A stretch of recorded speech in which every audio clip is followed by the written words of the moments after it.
I shoot almost all my videos handheld, including the entire intro sequence that you just saw. Except for an occasional tripod shot, I don't own or use any stabilizers. And I have to be doing a lot of research in order to know how to get smooth handheld shots. And even if you are a filmmaker and you own a gimbal, I still think this is going to be a useful skill to have if you're shooting on the go and you don't have your gimbal or stabilizer with you. So today I thought I'd share some of that knowledge with you and give you some tips and techniques on how you can get smooth handheld footage, and we're starting with camera settings.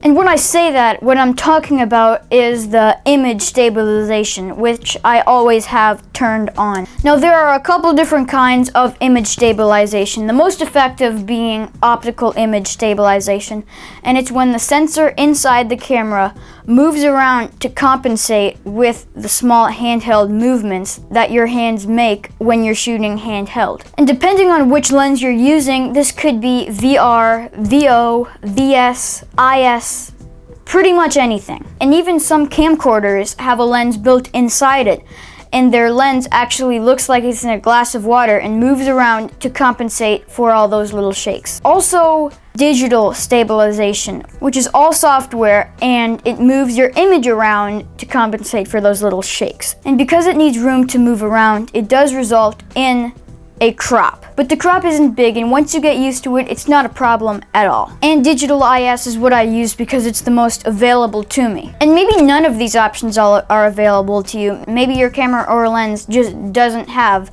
image stabilization at all. So a good way to use this is to shoot in 60 or 120 frames per second and slowing it down, because it makes the movements in the camera a lot slower and a lot less noticeable. And even shooting in 30 frames per second and slowing it down to 24 is very helpful. And trust me, this tip helps a lot more than you think. So if your camera can shoot in 60 or 120 frames per second, then shoot in that and then slow it down, because it just makes all those bumps and vibrations a lot smaller.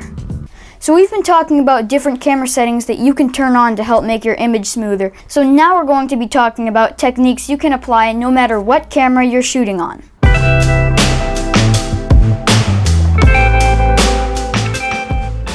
And my first tip for you here is remember that you aren't a gimbal.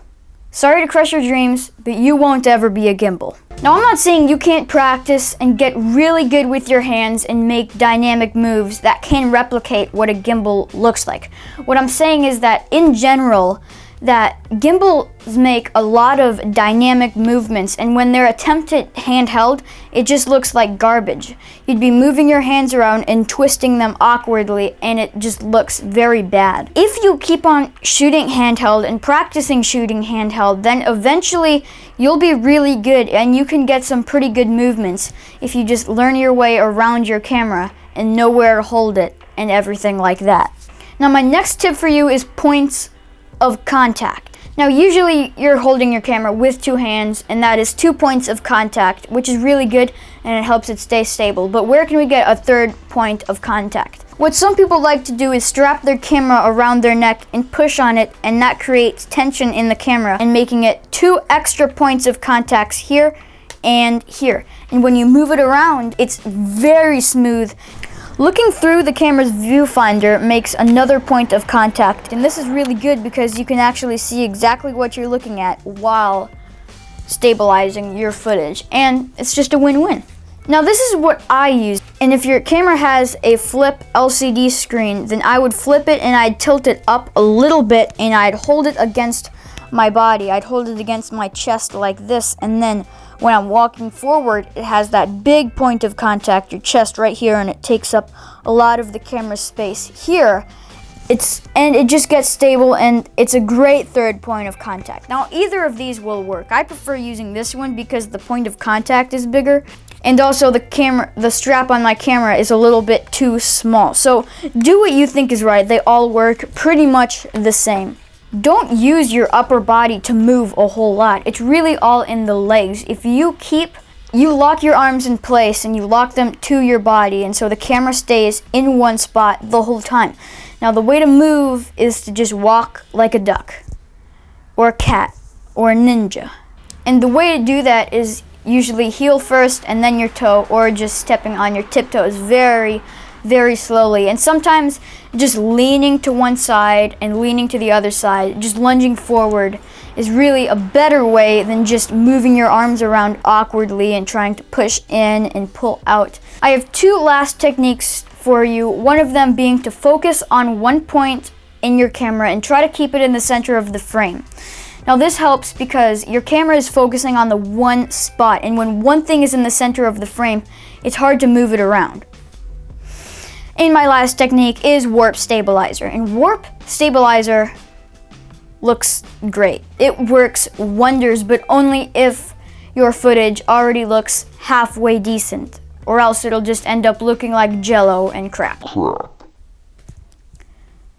We've all been there. Or you can even stabilize manually in After Effects or in HitFilm, or with any compositing software by making two tracking points or just one, and then the camera motion will follow that movement and stabilize itself. So I hope you found some kind of value in this video, and if you did, do feel free to show your support by liking the video or even subscribing to my channel if you like videos like this. I post one new filmmaking tutorial every week, so I'll see you guys next time.